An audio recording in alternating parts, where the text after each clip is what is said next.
Hello student, good morning to all of you. आइए आज हम लोग कार्ल हेनरिक मार्क्स को पढ़ेंगे, जिसे हम कार्ल मार्क्स के नाम से जानते हैं। कार्ल मार्क्स एक वेस्टर्न पॉलिटिकल थिंकर्स है और हम लोग वेस्टर्न पॉलिटिकल थिंकर्स को ही पिछले 10 दिन से पढ़ रहे हैं, जिसमें कि हम लोग वेस्टर्न पॉलिटिकल थिंकर्स जो है, जिसमें कि प्लेटो, अरस्तु, हॉब्स, लॉक, रूसो, मैकियावेली और कई विद्वानों को या फिर थिंकर्स को हम लोग पढ़ चुके हैं। उसके सीरीज में अब जो है हम कार्ल मार्क्स को पढ़ेंगे। ये बेसिकली जो है बीए पार्ट 3 का एक विषय ही है, जिसे हम वेस्टर्न पॉलिटिकल थॉट के नाम से जानते हैं, जिसमें कि हमें कार्ल मार्क्स को भी पढ़ना पड़ता है। हालांकि कार्ल मार्क्स के ऊपर इतिहास के विषय में भी है, पॉलिटिकल साइंस में भी है और प्रतियोगिता की परीक्षा में तो इसके ऊपर जो है बहुत सारा क्वेश्चंस ही आता है। तो हम इन सारी बातों को ध्यान में रखते हुए इसे जो है हम लोग आज पढ़ेंगे और इसके ऊपर नोट्स भी देंगे। और क्या क्या हमें कार्ल मार्क्स के बारे में पढ़ना है, आज पहले हमें जो है ये हम जान लेते हैं। सबसे पहले तो हम इनके परिचय के बारे में जानेंगे कि कार्ल मार्क्स कौन है, कहाँ के हैं, क्यों प्रसिद्ध है, ठीक है। दूसरी बात, मार्क्स की कितनी पुस्तकें हैं, जो भी पुस्तकें इन्होंने लिखी है या इनके ऊपर जिसने बुक लिखे हैं उनके बारे में पढ़ेंगे। फिर इनका एक क्वेश्चन आता है, कार्ल मार्क्स के द्वंद्वात्मक भौतिकवाद का सिद्धांत। ये द्वंद्वात्मक भौतिकवाद का सिद्धांत जो है, इसके ऊपर क्वेश्चंस ही आता है। यहाँ पे जितने भी हम यहाँ पे देखेंगे, ऐतिहासिक भौतिकवाद की अवस्थाएं, अतिरिक्त मूल्य का सिद्धांत जो सबसे ये प्रसिद्ध है कि कार्ल मार्क्स के अतिरिक्त मूल्य का सिद्धांत क्या है, वर्ग संघर्ष का सिद्धांत, अलगाववाद का सिद्धांत और लास्ट में आत्म प्रेरित इनके सिद्धांत को जानेंगे। तो इसमें जो है लगभग 4-5 क्वेश्चंस आता है, जिसमें कि एक द्वंद्वात्मक भौतिकवाद के ऊपर आता है, ऐतिहासिक भौतिकवाद के ऊपर आता है। ऐतिहासिक भौतिकवाद के ऊपर ही हम सारे अवस्था को पढ़ लेंगे। फिर क्वेश्चंस आता है कि कार्ल मार्क्स के अतिरिक्त मूल्य के सिद्धांत को लिखें, कार्ल मार्क्स के वर्ग सिद्धांत को लिखें, अलगाववाद के सिद्धांत को लिखें और फिर आत्म प्रेरित क्या सिद्धांत है कार्ल मार्क्स के। तो इसके ऊपर जो है इतने सारे क्वेश्चंस जो है आते हैं। तो हम जो भी क्वेश्चंस लिखेंगे उसमें हम सबसे पहले कार्ल मार्क्स के परिचय को लिखेंगे। परिचय के बाद इनकी जितनी भी महत्वपूर्ण पुस्तकें इन्होंने प्रकाशित की हैं, इन्होंने लिखे हैं, इनके ऊपर भी जो भी पुस्तकें कई विद्वान लिखे हैं, उन सारी पुस्तकों को हम जानेंगे। तो आइए हम सबसे पहले परिचय को जान लेते हैं, कार्ल मार्क्स के जीवन परिचय। कार्ल मार्क्स जो है 1818 में इनका जन्म होता है और 1883 में इनकी मृत्यु भी हो जाती है। और यह जो है एक जर्मन दार्शनिक है, अर्थशास्त्री भी है, वैज्ञानिक समाजवाद का प्रणेता भी है। कार्ल मार्क्स को पॉलिटिकल साइंस में तो पढ़ा ही जाता है, अर्थशास्त्र में भी पढ़ा जाता है, वैज्ञानिक समाजवाद के बारे में जो है यहाँ भी पढ़ा जाता है, इतिहास में भी इन्हें पढ़ा जाता है। इनका जन्म जो है 5 मई को होता है। 5 मई 1818 को त्रेवेस, जिसे कि परसा कहते हैं, के यहूदी परिवार में होता है। कार्ल मार्क्स का जन्म एक यहूदी परिवार परसा में जन्म होता है और 1824 में इसके परिवार ने ईसाई धर्म को स्वीकार कर लेता है, ठीक है। और 17 वर्ष की अवस्था में मार्क्स ने कानून का अध्ययन करने के लिए बॉन विश्वविद्यालय में प्रवेश लेते हैं। उसके बाद इन्होंने बर्लिन और जेना विश्वविद्यालय में साहित्य में भी इनका नाम है, इतिहास में भी है और दर्शन का भी इन्होंने अध्ययन किया है। इसी वास्ते जो है इन्हें दर्शन शास्त्र में भी पढ़ा जाता है, इतिहास में भी पढ़ा जाता है, साहित्य में भी पढ़ा जाता है। इसी काल में वह हीगल के दर्शन से बहुत प्रभावित हुआ है। हीगल जो कि वेस्टर्न पॉलिटिकल एक थिंकर्स है, जो कि उनका भी एक द्वंद्वात्मक सिद्धांत है, और फिर उनका जो एक थेसिस है, वाद, प्रतिवाद और संवाद, ये बहुत ही प्रसिद्ध है हीगल का। तो इनसे जो है कार्ल मार्क्स बहुत ही प्रभावित होते हैं और 1839 से 41 में उन्होंने डिमोक्रिटस और एपिक्यूरस का प्राकृतिक दर्शन पर शोध प्रबंध लिखकर डॉक्टरेट की डिग्री उपाधि प्राप्त करते हैं। इन्हें जो है डॉक्टरेट की डिग्री जो है इन्हें प्राप्त हो जाता है। किनके ऊपर जो है इन्होंने लिखा है, ये डिमोक्रिटस और एपिक्यूरस के प्राकृतिक दर्शन पर इन्होंने थेसिस लिखते हैं और इन्हें जो है डॉक्टरेट की उपाधि प्राप्त हो जाती है। शिक्षा समाप्त होने के बाद इन्होंने 1842 में मार्क्स उसी वर्ष कोलोन से प्रकाशित राइनीसे जीतुंग पत्र में लिखे लेखक और उसके बाद संपादक के रूप में इन्होंने सम्मिलित हो जाते हैं। लेकिन सर्वहारा क्रांति के विचारों के प्रतिपादन और प्रसार करने के कारण 15 महीने के बाद जो है 1843 में उस पत्र का प्रकाशन बंद करवा दिया जाता है। क्यों?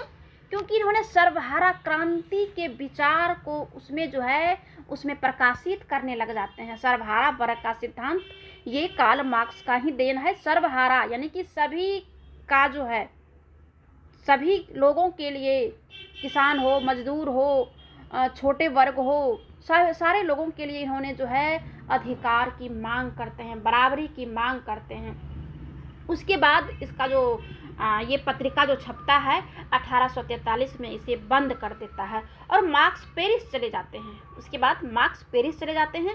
वहाँ उसने धुत फ्रांजेसिस जारबूसर पत्र में हीगल के नैतिक दर्शन पर अनेक लेख लिखते हैं।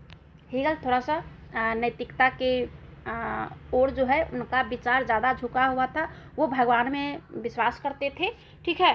तो उनके ऊपर इन्होंने अनेक लेख लिखे। 45 में वह फ्रांस से भी निष्कासित हो गए।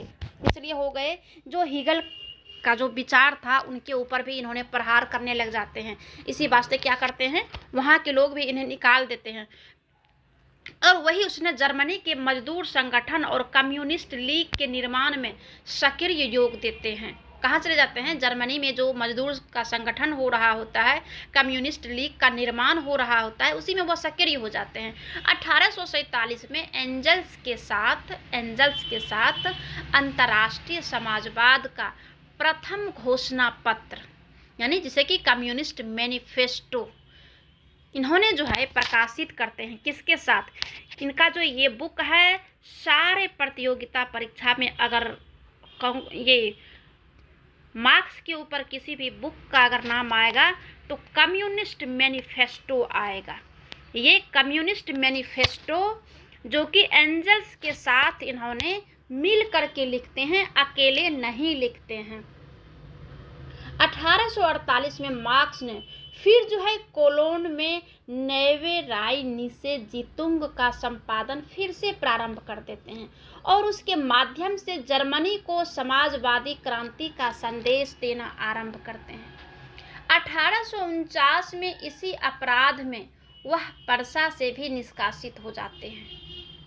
फिर वह कहाँ चले जाते हैं? पेरिस होते हुए लंदन चले गए और जीवन प्रयत्न वहीं रह गए लंदन में सबसे पहले उसने कम्युनिस्ट लीग की स्थापना का प्रयास करते हैं, किंतु उसमें फूट पड़ गई। मार्क्स को उसे भंग कर देना पड़ा। उसका नैवे राइनिस जीतुंग भी केवल 6 अंकों में निकल कर बंद हो गया, यानी 6 पत्र जो है पत्रिका उनका निकला और फिर वो बंद हो जाता है। फिर क्या होता है कि 1849 ईस्वी में मार्क्स ने अपने अर्थशास्त्रीय अध्ययन के निष्कर्ष पर जूर क्रिटिक दर पॉलिटिशियन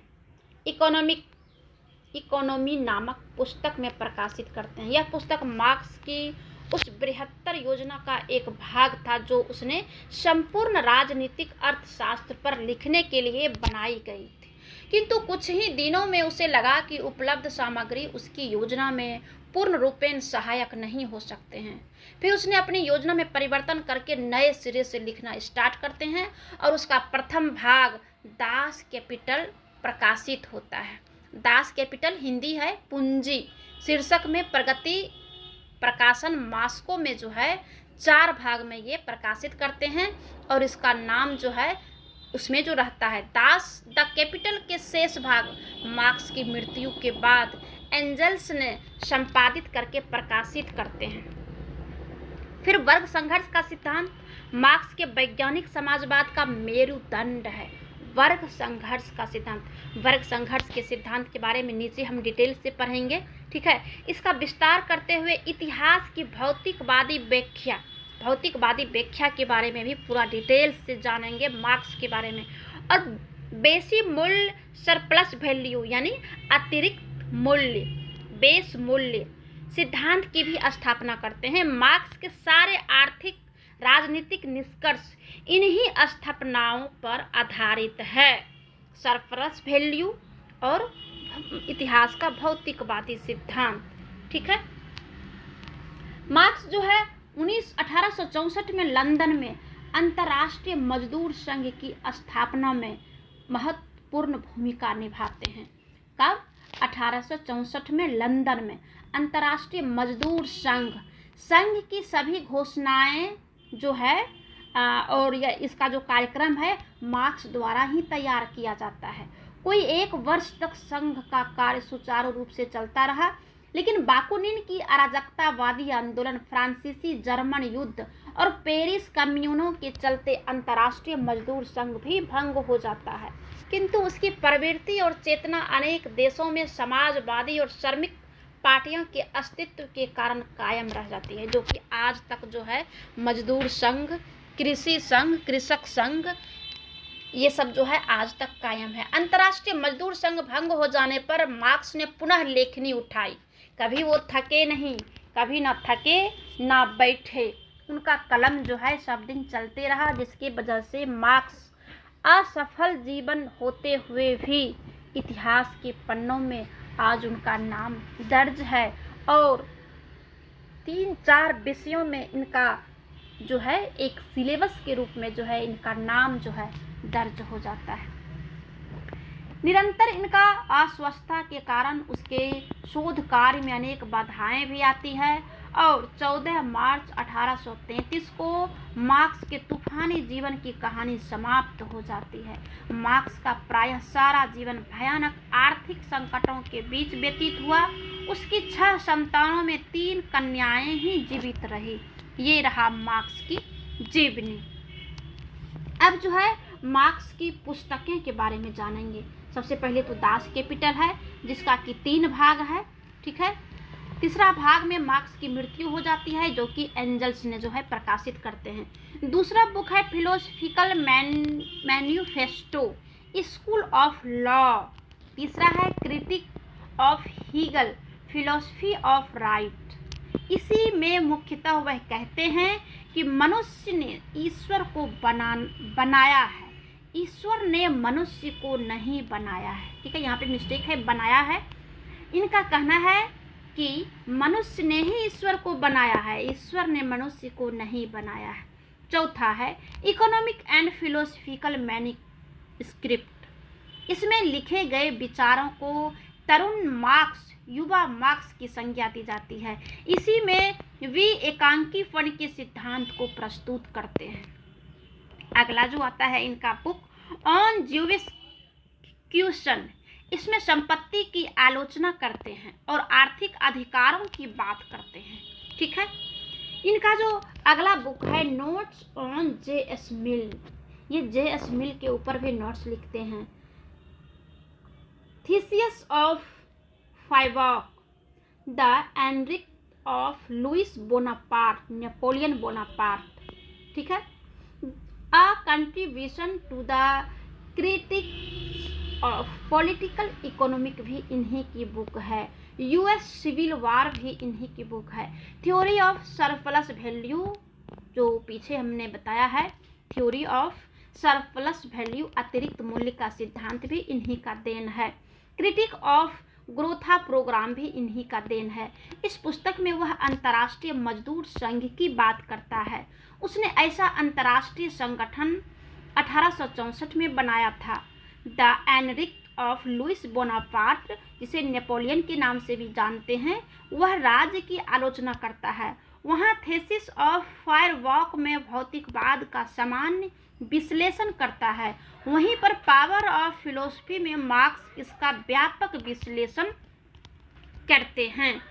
आगे जो है हम पढ़ेंगे द्वंद्वात्मक भौतिकवाद का सिद्धांत। इसे डिटेल्स में पढ़ने के लिए हम अगले वीडियो में पढ़ेंगे इसे।